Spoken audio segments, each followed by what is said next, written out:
nakita natin. Maano tayo, masama tayo sa casualty rate. Dito mo makikita na itong bangag na ito, parang buti sana kung magkatotoo, di ba? Na ano siya, makakasama siya sa casualty rate, hindi sana maraming matuwa na mga mamamayang Pilipino. Yes, sabi ni Michi, insensitive. Napaka-insensitive mga kababayan at out of touch, maybe too much pulburon, lack of empathy, wala siyang, hindi niya nararamdaman yung hirap ng mga biktima na mga namatayan, mga hanggang ngayon ay nasa ospital pa, nawala ng bahay. As a leader, presidente ka, dapat aware ka sa bawat bigkas mo ng bunganga. Wala ka naman sa session eh. Wala ka sa pot session, bangag. Wala ka rin sa botoman. Ano yun? Wala ka sa orgihan. Etong presidente ninyo, detach sa realidad, sa mga nararamdaman ng taong bayan na naapektuhan ng dilubyo. Hindi ka pwede magbiro ng ganyan. Buti sana kung nasa inuman ka lang, okay lang magganon-ganon ka. Pero patawa-tawa ka sa kabila ng maraming naapektuhan, ang ibig sabihin nito, yung ginagawa ni Bangag, pumunta na siya dyan para mag-optics. Pero, mga kababayan, hindi niya kayo, wala sa puso niya, kasi puso niya naman itim, di ba? Wala sa puso niya, wala sa utak niya na yung nararamdaman ng mga nagpipighati, yung mga namumroblema ngayon, paano nila itayo yung kanilang mga bahay, ano ang kanilang nararamdaman, maaaring iba naputulan ng paa, naputulan ng kamay, yung iba nga nawala na, tapos natawa-tawa ka. Nakakagigil, di ba? Nakakagigil.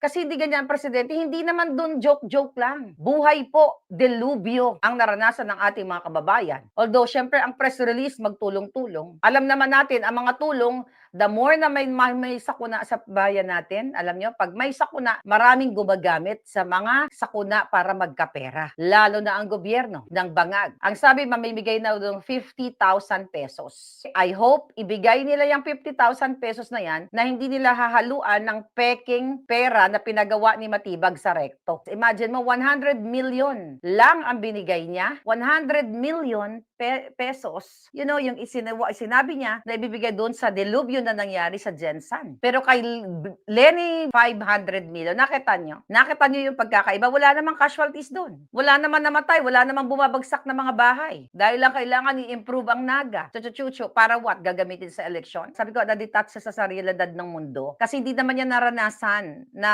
magutom. Hindi niya naranasan na maaksidente. I hope, maranasan niya para maramdaman niya yung tawa-tawa niya. Hindi siya aware, may mga tao talagang ganun, kapag nasunog ka na sa pulburon, wala ka ng pakiramdam na may mga taong nagugutom, may mga taong nasasaktan, kasi manhid ka na. Isa yan sa mga risk factors, tama ba?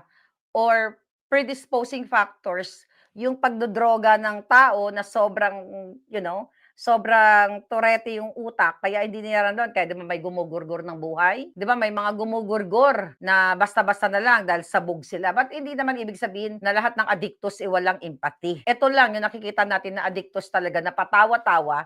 Bakit ka mo? Sa gitna ng delubyo, tumatawa ka. Sa gitna ng entablado, ngumingiwi ka. Lahat. Sa gitna ng gyera, sa gitna ng kaguluhan, nanggigipit ka. Diba? Nandiyan ka, nag-create ng kaguluhan sa Senado. Right? Yes. Nagtataka talaga ako na bakit tawa ng tawa sa kaniyang live, sabi ni Calentito. Yun na nga, palangga. Okay, ba't ka tumatawa ng ganun kung ikaw ay nasa tamang pag-iisip? Hindi siya aware sa hirap, sa nararamdaman ng taong bayan. Kasi ang ginawa niya lang doon, pumunta na siya doon para mag-optics. Ang question ko nga kanina, yun bang 50K na ipamimigay nila, hindi ba nila hahaluan ng peking pera na galing sa Recto? Kasi yung pinamigay nila doon sa Sunog, sa Quezon City, kalahati ng pera, or let's say 10,000, 5,000 fake, let's say 15,000, 6,000 fake. Ganito ka-demonyo ang Bangag na administration. But again, I think hindi lang Japan ang magsasabi na sila ay tutulong. Sino-sino pang mga bansa? Nasaan mapunta yung tulong ng Japan? E di sa kanilang mga bulsa.